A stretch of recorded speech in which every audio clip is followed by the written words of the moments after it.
What's happening, MJ traders and investors? It's Rod with the Pow Group. Welcome back on The Pursuit of Wealth, your home for MJ stocks, crypto assets, news, and interviews. Also home to the best MJ community. It is Sunday, March 17th.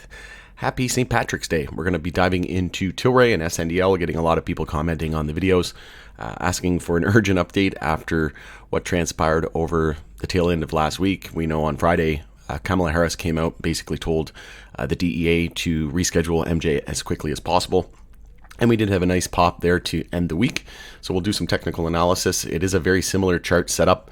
If we take a look at the Tilray chart and the SNDL chart, very samesies, right? So we'll take a look at the technicals. I'll give my thoughts and opinions on the price action in the days, weeks, months ahead. As always, this is not financial advice. This is for entertainment purposes only, and you should never ever buy or sell anything based on anything that I say or write. Also, before we get started, make sure to smash the like. It helps support me in the channel. Love each and every one of you who supported me along the journey. And if you're new, you can subscribe, tick the bell, all that good stuff, and you'll be notified on any future videos or when I go live. Also, full disclosure, I do own both Tilray and SNDL in my portfolio. If you haven't seen my 2024 MJ portfolio update with percentages, you can check out that video, but I go over my entire MJ portfolio and holdings with percentages and weighting for each individual stock. Also, you can follow us over on X, formerly Twitter. The handle for that is @GroupPow. Going to be hanging out there a lot in the future, and I've been hanging out there a lot lately. Really do appreciate all the followers, and I'll be using that as my platform of choice going forward. So if we just bring up the Tilray chart here on the daily time frame, you can see here samesies. Very similar to the SNDL chart. You can see whenever we broke out of the HHS recommendation, we had that pennant that was forming, and we broke out in a big way. Same thing with SNDL, and we've got daily bear flags on both charts as well. So we had the high at 254. It was essentially a double top there, 252, 254, the high of the Tilray earnings reaction. And then we sold off, and then we had a daily bear flag with a lower high. We couldn't get above 211, which was the 0.382 fib. And then you just take your measured move there from the high to the low, and then move it out to your 0.382, and you get a measured move of about 154. And we hit a low of 160. And we did have prior support there in that area as well. 161, we had a double bottom there. So then we hit 160 and then 160 again. So essentially lots of support there in that 160 area. And we did have a recent double bottom there at 160. So that was a nice entry there, playing off the all-time low at 150 as well. Very low risk entry. Let's say you entered that double bottom at 160. You'd now be up almost 10%, and you could have just put a very tight stop loss right below 150. So very low risk trade, but you can see here daily bear flag was targeting 154. We had as low as 160, so the bottom very well could be in at this point. And as we know, market makers, they love to play with retail's emotions, right? And you know that there was a lot of people feeling some type of way when we were only 10 cents away from all-time lows, when a lot of US names are really starting to take off in a big way. So SNDL, very samesies. Take a look at the daily time frame here, high to the low. It was a very weak bounce here. And if you move that measured move out to the 0.382 fib again, it said we were targeting about 135, and we actually overshot that. We hit 130 and seems to be forming a nice floor there at 130. So very similar charts. And even on the weekly time frame, if you take a look at Tilray, it's still below the 10-week moving average. SNDL is actually standing out just a tiny bit more bullish in terms of the technicals. You can see Tilray still below the 10-week moving average. We're gearing up for a potential stochastic bull cross here, and a MACD weekly bull cross as well. And again, if we just bring up SNDL, very similar, but the difference is it closed basically right on that 10-week moving average at 141. We closed at 140, and we're already seeing a bull cross of the MACD and the stochastic, but very similar overall. And then in terms of Tilray on the weekly time frame, you can see here we're below the 50 weekly moving average and 50 moving average, and then the 100, the 200. So we're below all of the weekly moving averages. And then same thing with SNDL, below all of them as well, but a little bit closer to the 50 than Tilray. And then on the daily time frame, you can see here we had a death cross after the golden cross, and we're below all of our daily moving averages, the 50, the 100, the 200-day moving average. And then same thing for SNDL, below all of them as well, but again, we're basically kissing the 50. So it's very similar, but SNDL does stand out just a tiny bit stronger in terms of the technicals. But we'll take a look here as well on the daily time frame. If we just get rid of these drawings, you can see, again, a very similar setup. SNDL is very close to seeing EMA 12 and 26 bull cross, and Tilray, same thing, very close to seeing an EMA 12 and 26 bull cross. But again, Tilray closed above its daily EMA 26, and Tilray closed just underneath of it. So SNDL, like I said, very similar chart, but standing out just a little bit stronger than Tilray bulls at the moment.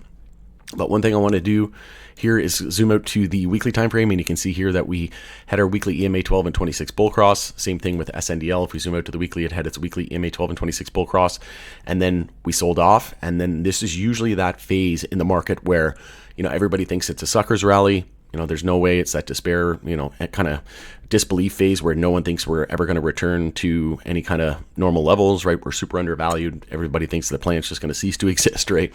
MJ industry is everything's going to go to zero, and nothing's ever going to regain any value, right? And it's that disbelief phase in the investor psychology cycle.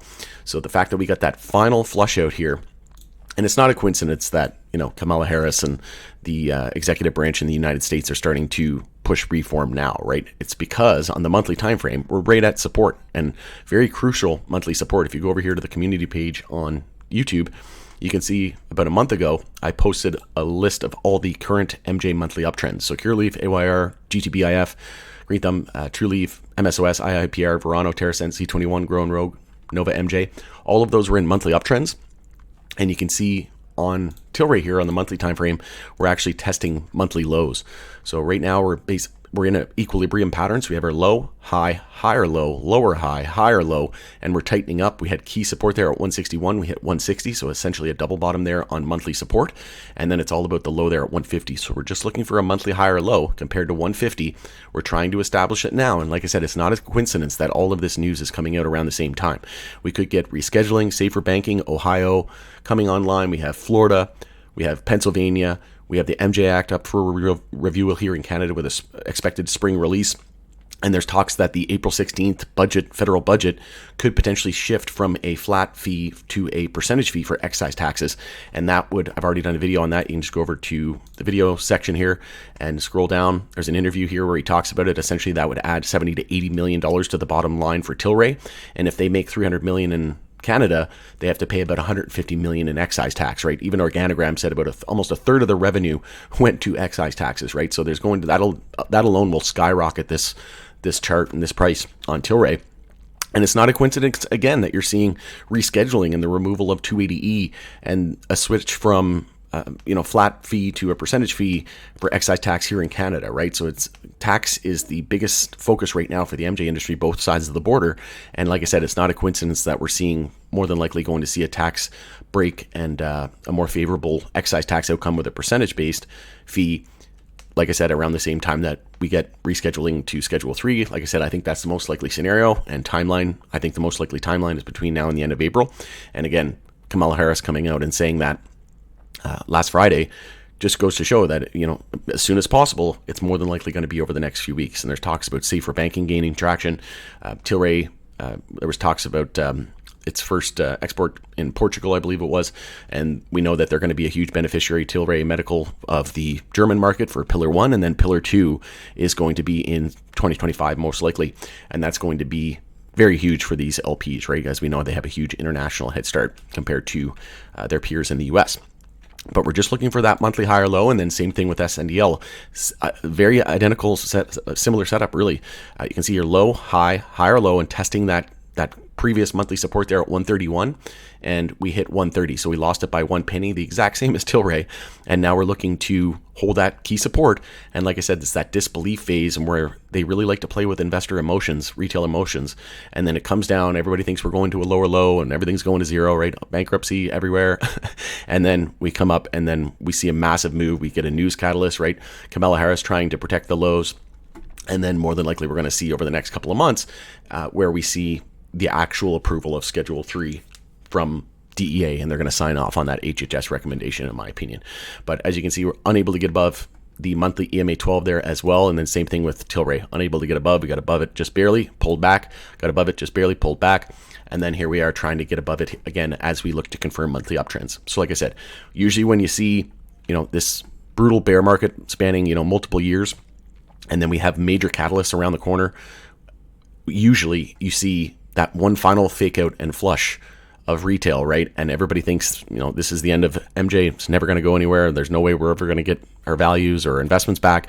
And that's just when we're forming the monthly higher low and we look to change the monthly trend. So like I said, we're looking to join the rest of the pack here. Like I said, if you go down and look at all the monthly uptrends, I think One of the first names in Canada that could do it is High Tide. If you take a look at High Tide, I just did a video on their earnings as well for Q1 2024, but they're only 26% away from confirming a monthly uptrend, whereas a name like Tilray is about 100% away. Yeah, we're about 97% away. SNDL, for comparison, from current levels, we are now about 66% away. So what I could see happening is High Tide being one of the first, the next ones to confirm, out of the tier ones, to confirm monthly uptrends, and then it's very possible SNDL does it first because of the lack of resistance there, and it only needs about 66%, and then Tilray, like I said, about 97%. So I could see High Tide, then SNDL, then Tilray confirming monthly uptrends for the first in Canada. And just for comparison here as well, if you take a look at OGI hasn't even started the monthly high or low yet. So we still need a top out here on the monthly. This is all coming off the lows. So we have our low, high. We still need the higher low and the higher high. So OGI very strong recently, but it's just been catching up as a laggard. And then if we also bring up not this one here, TLRY divided by MSOS. So this is denominated in MSOS. So you're looking at how valuable Tilray is compared to MSOS.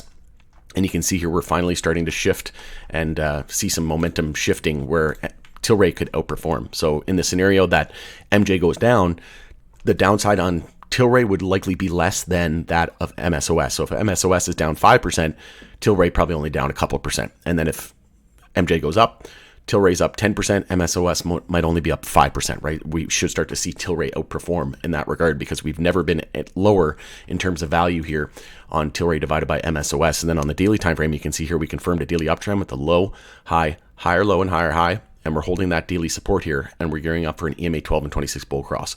So like I said, watch for Tilray to kind of start to outperform, and relatively speaking, should outperform a little bit better than MSOS in my opinion, and especially if we get a DEA headline of them approving Schedule 3. As we know, these names are listed on the U.S. major exchanges, so I know people that are in Europe, they can't even buy MSOS, right? They can't buy OTC, they can't buy on the Canadian exchanges, so they're only able to buy on the NASDAQ, which is your Tilrays, your CGCs, your Auroras, your SNDLs, your High Tides of the world, right?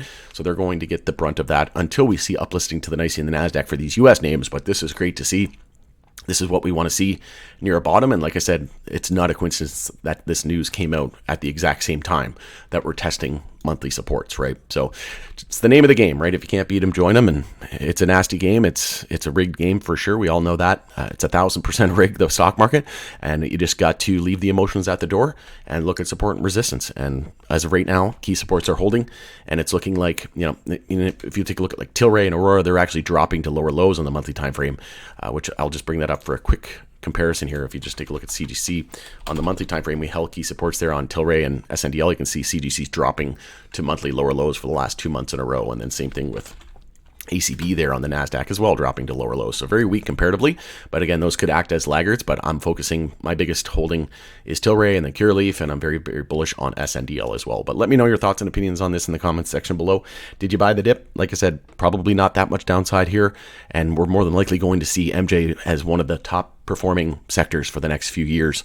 And like I said, once big tech, crypto, AI enters the bear market, that's when I think, MJ might dip hard and fast with it.